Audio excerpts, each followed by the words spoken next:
Olá, bom dia a todos, bom dia a todas. Sejam muito bem-vindos e bem-vindas a mais um ICL Mercado Investimentos.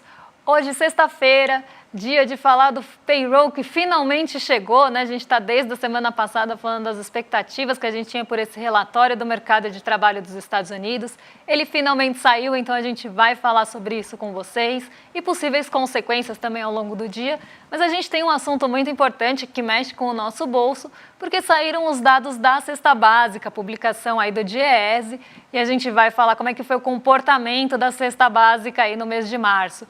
Temos também dados da balança comercial, com perspectivas positivas também. Mas antes de tudo isso, André, bom dia, como você está? Bom dia, Débora. Bom dia a todos os nossos telespectadores.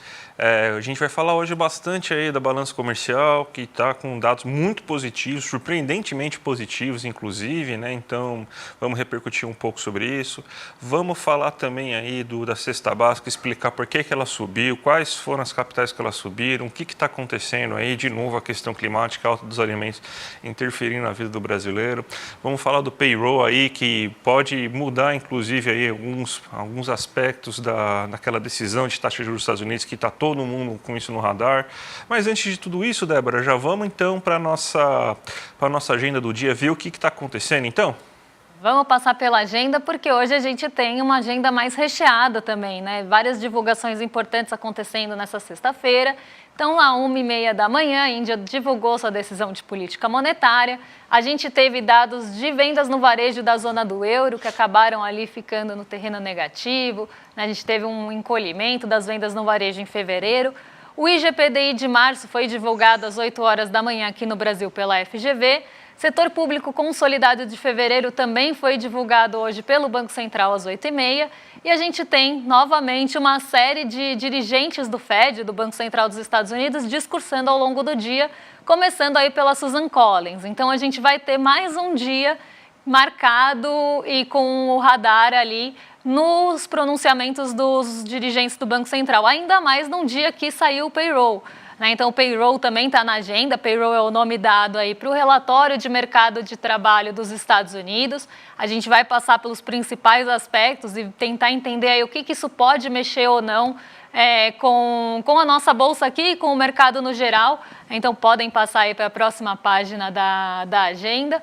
Então, aqui já falei do payroll. A gente tem, como falei, dirigentes do Fed falando ao longo do dia. A gente tem, às 14 horas, poços de petróleo em operação. Esse dado também pode ficar aí um pouco na centralidade, porque a gente está com muita incerteza em relação ao preço do petróleo, possíveis aí aumentos de tensões geopolíticas em relação a Israel e Irã, né, uma possível escalada desse conflito. Então, isso está aí muito na centralidade. Então, qualquer notícia que sai em relação a petróleo pode mexer aí com as bolsas nessa manhã, inclusive arrefecer ou ainda mais acelerar o preço do petróleo Brent, principalmente, que é a nossa referência aqui, que opera acima de $90 por barril desde manhã. E a gente tem aí também, né, como eu falei, né, essa continuidade de dirigentes do Fed ao longo do dia. São 4 dirigentes que discursam hoje. Então, a gente tem essa divisão, né? Dirigentes do Fed discursando junto com um relatório mensal de empregos que tem ali um potencial grande de mexer com expectativas de juros e já estão mexendo, já adianto para vocês. Então aqui essa é a agenda de sexta, né? Como eu falei, uma agenda importante, bem esperada, porque o payroll estava em expectativa desde a semana passada. Não sei o que o mercado fica mais ansioso, se é payroll, se é super quarta, porque passa mais de uma semana falando sobre isso, mas a gente tem aí finalmente essa divulgação. Vamos então passar agora para o nosso giro de mercado, né? Vamos falar o que aconteceu no mundo. A gente tem aquela notícia que a gente coloca toda manhã aqui para vocês aí, para vocês já se... Não, a notícia, gente. Cadê a notícia? Notícia das bolsas aí. Então, temos a notícia aí das bolsas que a gente sempre coloca toda manhã. Está lá no site essa notícia, justamente a notícia aí que a gente tem aí das bolsas. Então, para vocês saberem o que vai acontecer, o que vocês podem esperar. Mas vamos começar já falando da Ásia, porque parece aí que teve um dia ruim na Ásia, um fechamento ruim aí, principalmente nas bolsas que estão abertas, né? Porque tem bolsas fechadas lá ainda, né? Exatamente. O feriado por lá permanece, então as bolsas chinesas, por exemplo, estão fechadas. O mercado chinês, de uma forma geral, está fechado. Então a gente perde com isso aquela nossa referência importante do minério de ferro em Dalian. Então, a gente está olhando para o minério de ferro de Singapura, por enquanto, né, enquanto o mercado está fechado por lá. Mas a gente teve um dia bem negativo hoje na Ásia, muito puxado aí pelo desempenho de ontem das bolsas de Nova York. Então, para quem estava assistindo a gente, lembra, a gente tinha uma abertura muito positiva em Nova York. Inclusive, os índices passaram a manhã toda acima de 1% de alta. Nosso Ibovespa também respondendo a essa alta. Então, a gente tinha ali o Ibovespa nos melhores momentos do dia subindo 1,5% e as bolsas nova-iorquinas também subindo mais de 1%. O que aconteceu? A gente teve uma deterioração de sentimento dos investidores. Conforme os dirigentes do Fed foram falando ao longo do dia, a gente começou a ter essa deterioração mais aprofundada. E aí a gente começou a ter aumento no rendimento das treasuries, coisa que a gente não estava vendo pela manhã. Esse aumento começou a ter ali um papel importante no sentimento de aversão pelo risco e os investidores começaram a buscar mercados mais seguros, como o caso das treasuries. Junto a isso, a gente começou a ter ali o acirramento de tensões geopolíticas no Oriente Médio, e isso também fez com que, no cenário de incerteza, as pessoas buscassem ali um cenário mais seguro. Então, a gente teve esses dois pontos pesando bastante, isso de forma global, tá? Porque aqui a gente ainda teve a fritura aí que vocês estão vendo do Jean Paul Prats. A gente está com um momento ali de bastante também indefinição em relação à condução da Petrobras, se Jean Paul Prats continua ou não. Ele, inclusive, publicou ali na sua rede social, né, ele fez uma brincadeira, Jean Paul Prats vai sair da Petrobras, vai sair às 8 horas para voltar amanhã às 7 porque tem agenda cheia. Então, ele deu ali uma resposta para o mercado que começou a ventilar esses rumores, mas de uma forma global a gente teve essa virada, né? Nova York, que estava muito positiva, foi para o terreno negativo muito rapidamente ao longo da tarde, e isso fez com que nossa bolsa diminuísse os ganhos. Então, aquele ganho de 1,5% que a gente viu ontem se transformou num leve aumento de 0,09%. E isso acabou aí, né, mexendo com as bolsas asiáticas nessa manhã. Vou colocar o Nikkei 225 aqui para vocês na tela, porque além dele ser um índice bastante sensível ao movimento de Estados Unidos e Nova York, normalmente ele responde mais rapidamente a isso, é um dos que estão abertos aí nessa sexta-feira, na verdade que estiveram abertos. O Nikkei 225 fechou com queda de 1,98%, uma queda até bastante aprofundada, justamente porque a gente tinha um movimento negativo vindo de Nova York no dia anterior e uma expectativa pelos dados de mercado de trabalho dos Estados Unidos, que são aí bem importantes para a decisão de condução de política monetária por lá.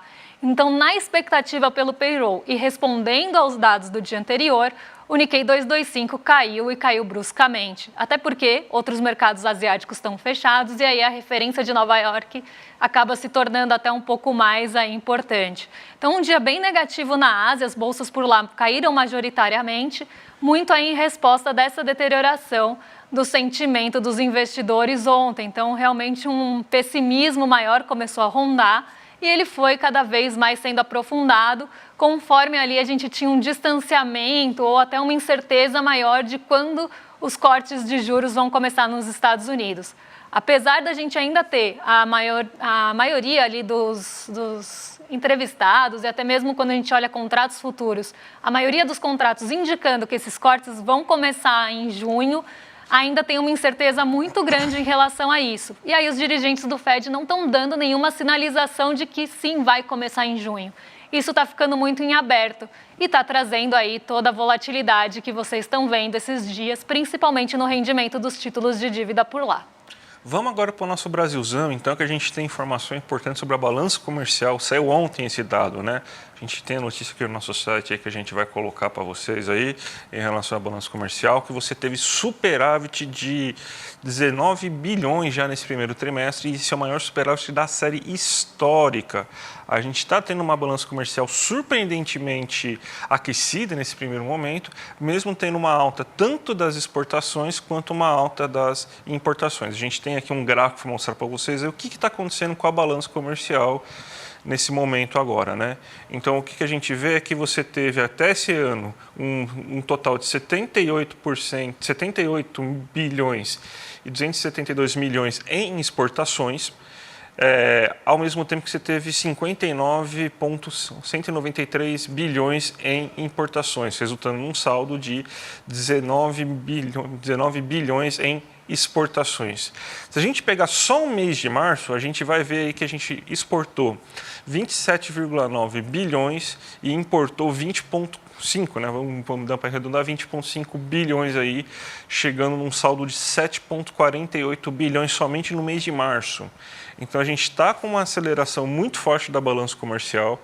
A gente está não somente ligado na questão agrícola, né? A gente sabe que a questão agrícola ajuda muito na balança comercial, mas não está sendo somente esse ramo que está crescendo, a gente também tem um aumento principalmente dos setores industriais. A indústria extrativa está exportando bastante, né? Minério de ferro, petróleo cru. Isso aí está ajudando bastante aí na balança comercial, que está inclusive acima do que estava sendo esperado, né, Débora?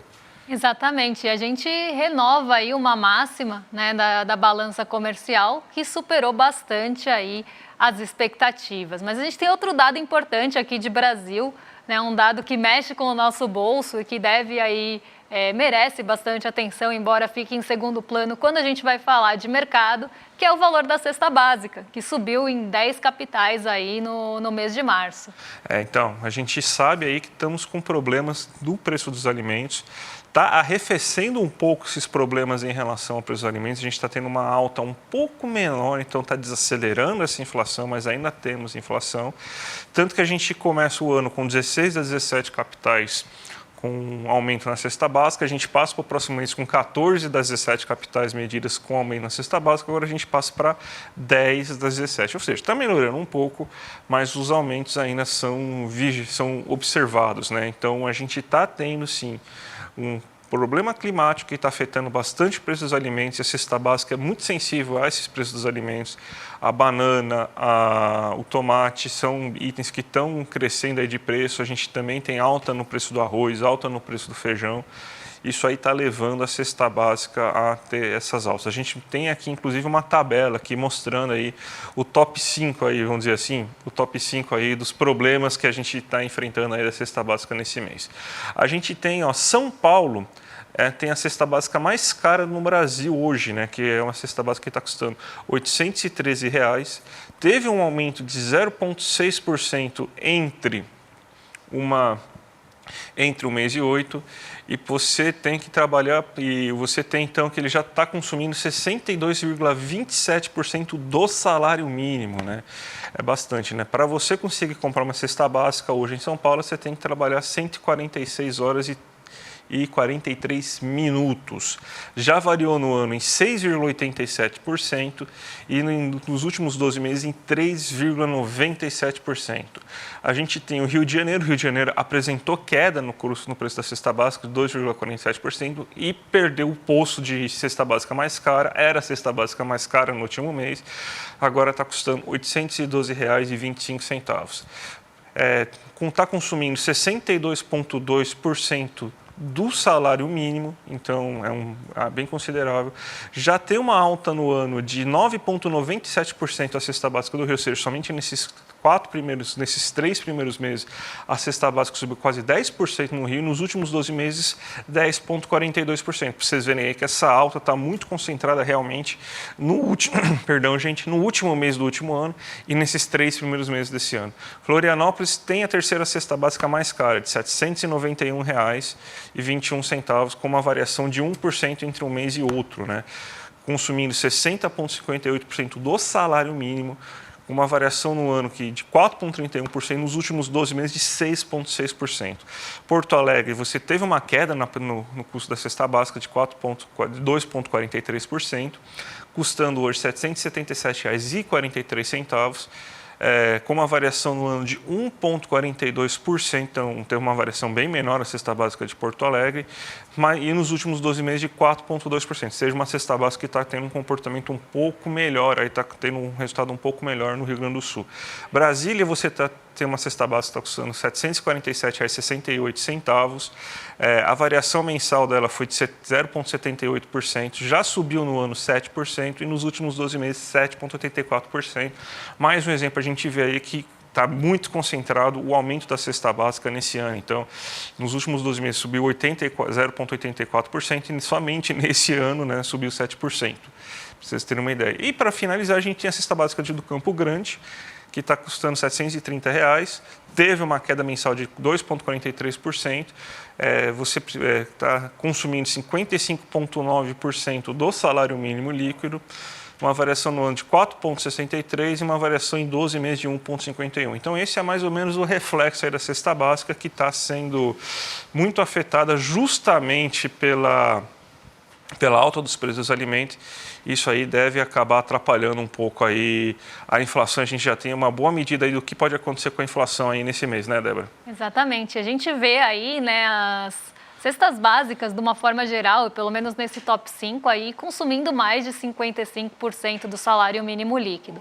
Um valor grande ali, né, pelo mais do que a metade do salário mínimo está indo para comprar itens ali de cesta básica, quando a gente olha para o comportamento aí nesse mês, né? Então, algo aí para se pensar, né? Realmente para se olhar de perto. E a gente tem aí, né, como o André falou, um termômetro já do que esperar aí do IPCA, que não é novidade que vem aí com alguma inflação de alimentos aí presente novamente, até porque a gente já viu um pouco disso no IPCA 15. Mas vamos agora seguir, né, porque a gente tem uma notícia de Estados Unidos, né, para falar com vocês. Parece que é uma notícia distante da gente, mas não é, porque acaba mexendo aí com alguns aspectos da nossa economia aqui e expectativas também, né, para os nossos juros. Então parece algo distante da gente, mas realmente não é. Saíram os dados de mercado de trabalho dos Estados Unidos e tem alguns pontos que são mais olhados para esse relatório. A gente tem um relatório completo, né? Durante a semana a gente teve JOLTS, a gente teve ADP, que já vão trazendo também alguns indícios do que esperar para o payroll, mas o payroll é o mais completo de todos e ele trata ali vários aspectos do mercado de trabalho dos Estados Unidos. E nesse mês a gente teve ali um mercado, na verdade mês passado, né? Porque a gente está olhando para o mês anterior, a gente teve ali uma aceleração não esperada do mercado de trabalho de lá. Então, eu vou trazer alguns pontos principais, né, do payroll para vocês, para a gente entender, inclusive, a abertura de hoje, que está ali bastante negativa. Então, vamos lá. A gente tem aqui, né, nos dados que vocês estão vendo em tela, o relatório de emprego, né, não agrícola, então aqui a gente está falando de economia urbana, de criação de vagas, criações de novas vagas aí no mês. E a gente está falando em 1.000 vagas. Tá? Então, quando vocês estão vendo ali, é 303 mil vagas e a projeção era 212 mil vagas. A gente vê que, exceto em outubro do ano passado e no comecinho ali do ano, no começo, mais para o meio, né, na verdade, do ano, foram os únicos meses e os únicos momentos que a gente viu o payroll, né, ou a criação de vagas abaixo do esperado. A gente vê ali, né, uma projeção ali em torno sempre de 200 mil vagas. Em alguns momentos, o que aconteceu na realidade foi criações de vagas ali acima de 300 mil no mês. Então, isso mostra ali que a gente tem uma projeção quase subestimada das criações de vagas nos Estados Unidos e a gente não cansa ali de ver os Estados Unidos surpreendendo as projeções de mercado para cima, né? Então, uma surpresa ali de mais vagas sendo criadas do que a gente tem na projeção. E sempre que a gente fala aqui, não é a primeira vez que eu comento isso, eu falo com muito pesar, porque o que o mercado espera é que a gente tenha uma criação de vagas menor, né? Então, que a gente diminua a criação de vagas nos Estados Unidos e que a gente aumente o desemprego. Esse é o cenário que estão esperando por lá, porque eles querem, de qualquer forma, trazer a inflação para a meta de 2%, e eles estão ali tentando fazer isso também, diminuindo ali o aquecimento do mercado de trabalho para baixar na marra ali a inflação. Então, a gente vê, né, e comenta essa notícia, que é uma notícia positiva, porque a gente vê ali os Estados Unidos surpreendendo com criação de vagas, mas isso é mal recebido pelo mercado. E aí a gente fez uma síntese para vocês dos principais dados ali do payroll, então como é que está o desemprego, como é que ficou a renda dos estadunidenses e também aí a criação de vagas que está numa tabelinha que a gente vai colocar para vocês acompanharem aí de casa. Então o ganho médio por hora trabalhada aumentou, né, ficou dentro da projeção, mas teve ali uma aceleração em relação ao mês anterior, que foi de 0,20%. Então, o ganho médio por lá está aumentando, não só as vagas estão sendo criadas acima do esperado, mas o salário médio ali por hora, né, que é a forma que os Estados Unidos medem o salário, também está ali acelerando, né? Então, a gente vê esse comportamento, não é o primeiro mês que isso acontece, embora esteja dentro da projeção. E o desemprego por lá também ficou abaixo do esperado e abaixo do mês passado. Então, o desemprego caiu abaixo da projeção e também teve ali uma queda em relação ao mês anterior, o que pode trazer esse aumento de preocupação nos Estados Unidos, que quer justamente o contrário, e a gente sempre fala isso com críticas, tá? Que é só para vocês entenderem a cabeça do mercado quando a gente for falar da abertura, por que isso está tão negativo ali e causando sentimentos realmente negativos aí nos investidores de uma forma geral. Vou colocar para vocês aí a abertura, porque aí a gente já consegue ver isso que eu estou falando tudo na prática, tá? Então pode colocar aí na tela como é que estão os mercados hoje, e a gente tem um ponto importante aqui, né, que é justamente o avanço das treasuries mais um dia. Ontem a gente começou com um dia que as treasuries estavam arrefecendo, então a gente teve queda no rendimento dos títulos de dívida dos Estados Unidos e a gente tinha uma ideia que ia ser um dia mais saudável para o mercado de juros, que a gente ia ter queda no mercado de juros fora do Brasil e aqui dentro também. Não foi o que aconteceu, tá? Durante a manhã ainda foi, mas depois isso teve uma virada, como eu falei, os dirigentes do Fed começaram a falar e a gente teve uma antecipação também da expectativa para o payroll. Então o mercado já começou a se posicionar para possivelmente o payroll surpreender ali positivamente, pensando em número de criação de vagas acima do esperado, mas para o mercado negativamente, porque eles queriam menos criação de vagas, tá? Então a gente começa a ter no final da tarde de ontem, já esse ajuste. E aí as treasuries começaram a pressionar, os mercados de Nova York todos viraram para o negativo, eles estavam subindo todos acima de 1% e caíram com força, e o Ibovespa ainda conseguiu se manter no terreno positivo, mas bem perto do 0 a 0. Então a gente teve realmente essa virada ali no fim da tarde. Hoje as treasuries já estavam operando em alta mesmo antes da abertura dos mercados, e elas continuam aí subindo 0,67. Isso tem muito potencial de mexer com as nossas taxas de juros. Então, vocês estão vendo aí o DI Futuro 32, ele está zerado, mas esse aumento no rendimento das treasuries tem muito potencial de aumentar as expectativas para os nossos juros futuros, que é o que vem acontecendo há bastante tempo, e nessa semana, e sobretudo ontem, a gente viu aí os juros futuros subirem em todos os vencimentos. E aí você pode falar, tá, Débora, mas o que isso mexe comigo, né? Já que você falou que os Estados Unidos não estão tão distantes assim. Primeiro ponto é que isso diminui o apetite pelo risco. Então, os mercados vão buscar ali, né, mais segurança no rendimento dos títulos dos Estados Unidos. Mas tem um outro ponto. Se a gente começa a ter essas expectativas de juros futuros aí subindo, isso mexe também com o nosso mercado de renda fixa. Então, por exemplo, títulos pré-fixados vão começar a ser ofertados com taxas maiores do que estavam anteriormente. Então, parece que não mexe com a gente, mas pode mexer inclusive com o investimento de renda fixa, que você nem sabia que tinha essa sensibilidade, mas tem. A gente vê aí a Nasdaq e o S&P subindo hoje, então eles estão recuperando parte das perdas de ontem, que já anteciparam esse sentimento em relação ao payroll, mas a nossa bolsa não está acompanhando, porque ontem a gente não antecipou realmente dessa forma maior aí o sentimento em relação ao payroll. A gente tem o petróleo Brent também caindo um pouco, mas ainda acima de $90 por barril, patamar que a gente não via desde outubro do ano passado. Então aqui a gente vê também, né, o petróleo tendo uma escalada ali junto com possíveis envolvimentos de Israel e Irã num conflito. Isso pode trazer aí uma aceleração do petróleo Brent, mas hoje ele está aí já um pouco sofrendo ajustes, né, porque ontem subiu bastante no começo da semana também. Então isso também pode trazer uma diminuição de fôlego para o Ibovespa, junto ao minério de ferro, que também caiu lá em Singapura hoje. Então a gente tem aí as commodities não trazendo o fôlego que a gente viu no começo da semana. E um adendo aqui porque a gente tem a questão da Petrobras, a indefinição em relação a quem vai conduzir a Petrobras. A gente começou a ver a ventilação do nome do mercadante para assumir a Petrobras, o mercado não gostou, então a gente tem aí esse impasse que pode pressionar também a Petrobras, que além de reagir ao preço do petróleo, vai reagir também a essas indecisões e indefinições aí que a gente tem em relação ao comando da companhia, e o mercado já não está... Quando estava reagindo bem é porque tinha ali mais alinhamento com seus interesses, então quando voltou a falar de possíveis dividendos extraordinários, a Petrobras subiu, mas quando eles ouviram ali que podia mudar a direção, eles já não gostaram tanto. Então aqui a gente vê, né, realmente mercado defendendo seus interesses. E o Nikkei 225, já falei, né, caiu 1,98 nessa manhã, e o dólar aqui segue em queda, apesar das treasuries ali estarem pressionando, a gente vê um movimento pontual aí de ajuste de dólar, porque a gente vê ele inclusive indo contra o dólar frente a pares. Então aqui um cenário da nossa bolsa hoje, muito ainda respondendo ao cenário de ontem.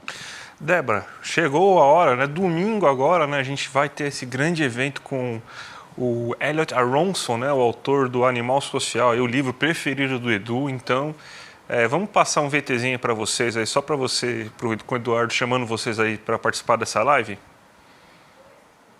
Esse é simplesmente o livro mais importante que eu já li em toda a minha vida.